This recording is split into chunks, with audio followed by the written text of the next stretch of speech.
El enfriamiento es una etapa o un punto crítico de control en el cual los alimentos deben de alcanzar ciertas temperaturas en un tiempo establecido para que ya sean buenos en su consumo. Los cocineros ya deben de saber cuáles son las temperaturas y los tiempos en los que deben de pasar por esta etapa, y de igual manera tienen que registrarlos, monitorearlos para que de esto. El enfriamiento no aplica para todos los alimentos, o sea, solo es para algunos ciertos que ya los cocineros deben de saber cuáles son. Por eso deben de saber qué temperaturas son adecuadas para cada uno de los alimentos. Y bueno, eso sería todo de mi parte. Gracias y los dejo con mi compañera Alicia. ¿Cómo refrigerar los alimentos y a qué temperatura?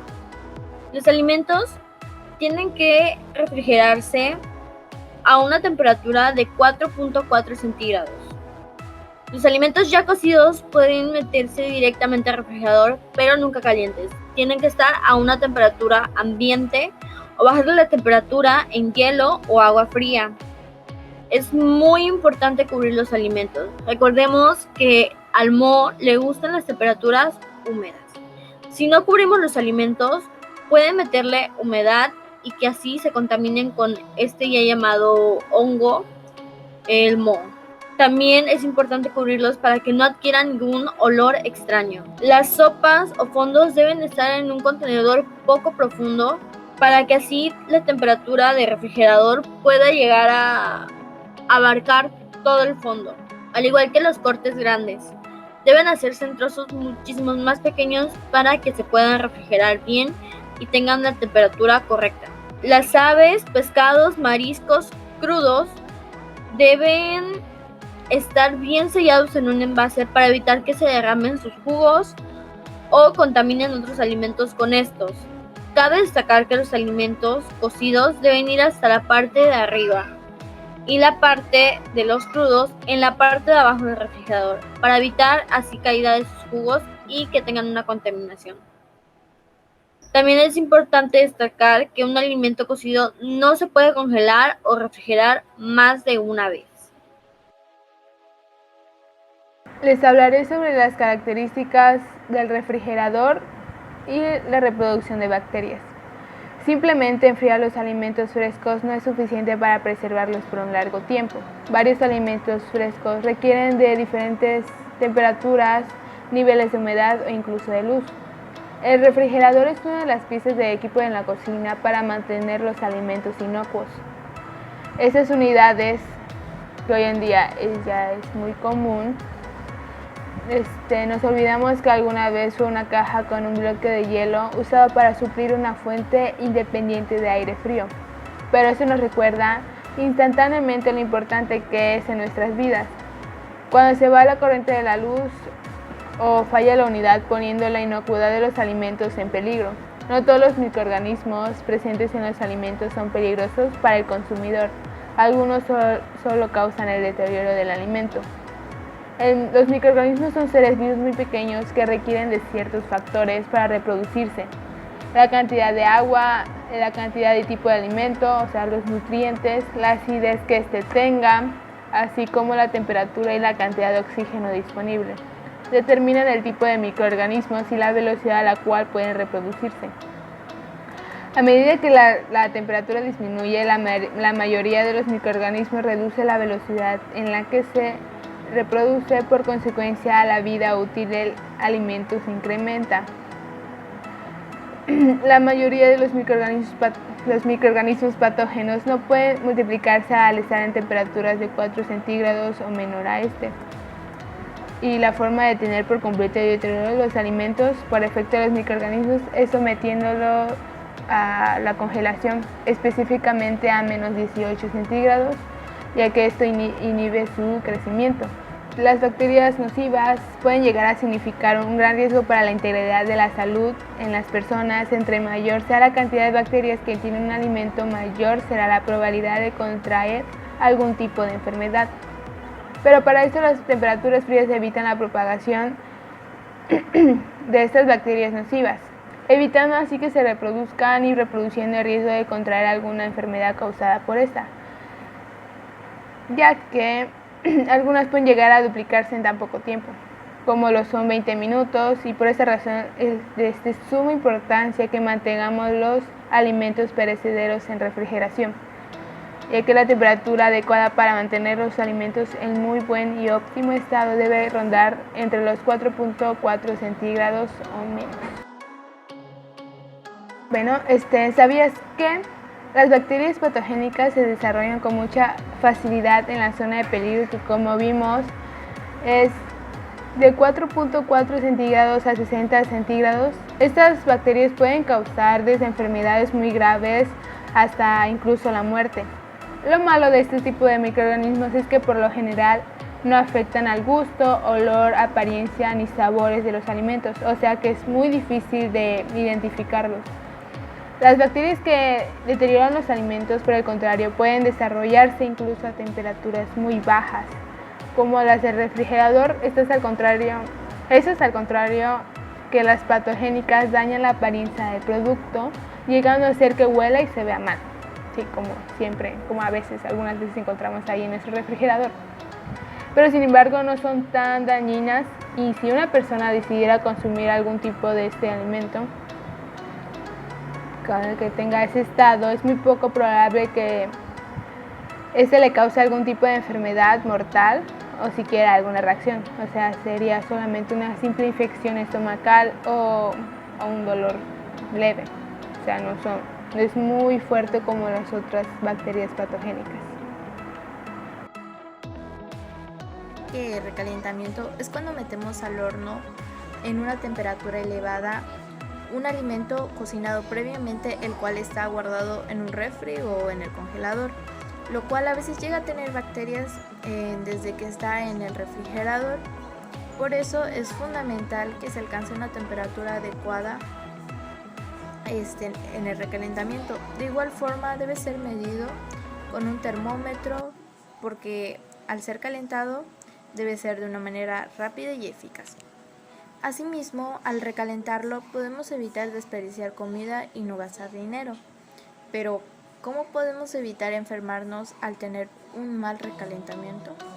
Por eso es importante seguir o aplicar una norma para así evitar enfermarnos, que nos puede causar los microorganismos patógenos, que no suele ser eliminado del todo en el recalentamiento, y asimismo asegurar que el alimento es seguro de consumir. Sin embargo, al ser recalentado varias veces pierde la calidad, por lo cual es mejor que el alimento sea recalentado solo lo que se deba consumir, y también tener cuidado al recalentarlo en el microondas, ya que pues a veces no se calienta del todo, y por eso es mejor calentarlo, sacarlo, revolverlo y nuevamente meterlo en el microondas, para así calentar bien el alimento y evitar que los riesgos que nos puedan traer no calentarlo bien. El recalentamiento de los alimentos, usando los procedimientos apropiados, van iniciando así. El recalentamiento de los alimentos empieza de 165 grados Fahrenheit, o sea 73.9 grados Celsius. Son por 15 minutos dentro de un periodo de entre 2 horas. Cualquier alimento que haya sido cocido o enfriado se tiene que recalentar para mantenerse caliente. Cuando son sobrantes recalentados, son para mantenimiento caliente. Los productos son como sobrantes, tales como sopas o estofados, o alimentos precocidos, procesados que hayan sido enfriados previamente. Para hacer esto se tiene que recalentar los alimentos rápidamente. Cuando se recalienten los alimentos, el tiempo total en que la temperatura de los alimentos será entre 41 grados Fahrenheit y 165 grados Fahrenheit, que sería entre 5 grados Celsius y 73.9 grados Celsius. No debe de extenderse de entre 2 horas. Esto se debe de servir, los alimentos se sirven recalentados inmediatamente o se coloca en una unidad apropiada para un mantenimiento caliente. Para eso hay que verificar todos los alimentos con un termómetro limpio y desinfectado y bien calibrado. Eso se toman 2 temperaturas internas de cada lote de los alimentos que sean recalentados. Se inserta el termómetro en la parte más gruesa del alimento, lo cual será usualmente en el centro. Se registra la temperatura y la hora de la temperatura se debe de ser verificada. Para tomar acciones correctivas se tienen que tomar estas situaciones o acciones correctivas, si no se cumplen con las temperaturas apropiadas. De eso, como había ya comentado, el recalentado debe ser una temperatura requerida de alcanzada hasta un máximo de 2 horas. Solo no puede pasarse de 2 horas. De eso, si la temperatura se llega a pasar o no cumple con el procedimiento de las 2 horas a los grados, es mejor desecharlos. Ahora mencionaré los alimentos catalogados como altamente peligrosos al ser recalentados y los agentes químicos y físicos que generan cada uno. El primer alimento del que hablaremos es de los vegetales de hojas verdes, como son las espinacas, el apio, puesto que estas verduras tienen altos contenidos de nitrato que pueden convertirse en tóxicas cuando se recalientan, de acuerdo al Consejo Europeo de Información Alimentaria. En el caso de algunas, como las espinacas, que contienen también gran cantidad de hierro, al calentar y recalentarlas este se oxida, generando una mayor cantidad de radicales libres que pueden causar muchas enfermedades. Los radicales libres son células inestables que pueden dañar a otras, como las del ADN, los lípidos y proteínas, acelerando el envejecimiento y la degeneración celular. Por otro lado tenemos al arroz, el cual es muy común que se recaliente. De acuerdo a la Agencia de Estándares Alimentarios FSA, podríamos enfermarnos al recalentarlo debido a la presencia de una bacteria altamente resistente llamada Bacillus cereus. Es verdad que el calor mata esta bacteria, sin embargo, puede producir esporas que son tóxicas. Así, una vez que el arroz es recalentado y dejado a temperatura ambiente, cualquier espora que contenga puede multiplicarse, por lo cual no sería seguro de comer. Es mejor comer el arroz lo más pronto posible, repose varias horas a temperatura ambiente. Enseguida tenemos a los huevos, que pueden causarnos enfermedades si son recalentados, ya que al ser un alimento alto en proteínas, tiene nitrógeno, mismo que puede oxidarse al recalentar y ser la causa de enfermedades como el cáncer. Les recuerdo que no debemos dejar fuera del refrigerador por más de 2 horas huevos cocidos o alimentos que los contengan, porque las bacterias como la salmonela pueden multiplicarse rápidamente entre ellos. Seguimos con los pescados y mariscos. Aquí su recalentamiento depende de su preparación y almacenamiento. De acuerdo a la Administración de Alimentos y Medicamentos FDA, pescados y mariscos frescos que al ser pescados fueron congelados inmediatamente son seguros de recalentar y cocinados que han pasado algún tiempo a temperatura ambiente pueden contener ciertas bacterias que pueden causar enfermedades transmitidas por los alimentos, y el recalentamiento puede no matar estas bacterias. Al comprarlos frescos no sabemos el almacenamiento que tuvieron, pero sí podemos controlar lo que hacemos nosotros. Se recomienda descartar pescados y mariscos que han estado fuera del refrigerador por más de 2 horas en climas fríos o 1 hora en climas cálidos, ya que con el calor es cuando más rápido se reproducen las bacterias, pues las bacterias pueden desagrarse rápido en estos alimentos en un rango de temperatura entre los 5 y 60 grados. Casi acabando tenemos a la comida buffet, del cual debemos tener mucho cuidado, ya que al ser alimentos que se mantienen a temperatura ambiente por horas es una mina de bacterias. Claramente los restaurantes deben contar con estrictas reglas de higiene adecuadas para evitar enfermedades en los comensales. Y por último tenemos a las comidas fritas con aceites refinados. Existen diferentes tipos de aceites de cocina, los cuales cada uno tiene tolerancia al calor. Una vez que su nivel es sobrepasado, pueden producir vapores tóxicos. Por eso los alimentos con altas cantidades de aceite no deben ser recalentados, menos en los microondas, ya que el alto calor puede causar que el aceite produzca toxinas dañinas para la salud. Si llegara a hacerlo, lo mejor es hacerlo a temperatura baja y lentamente en la estufa.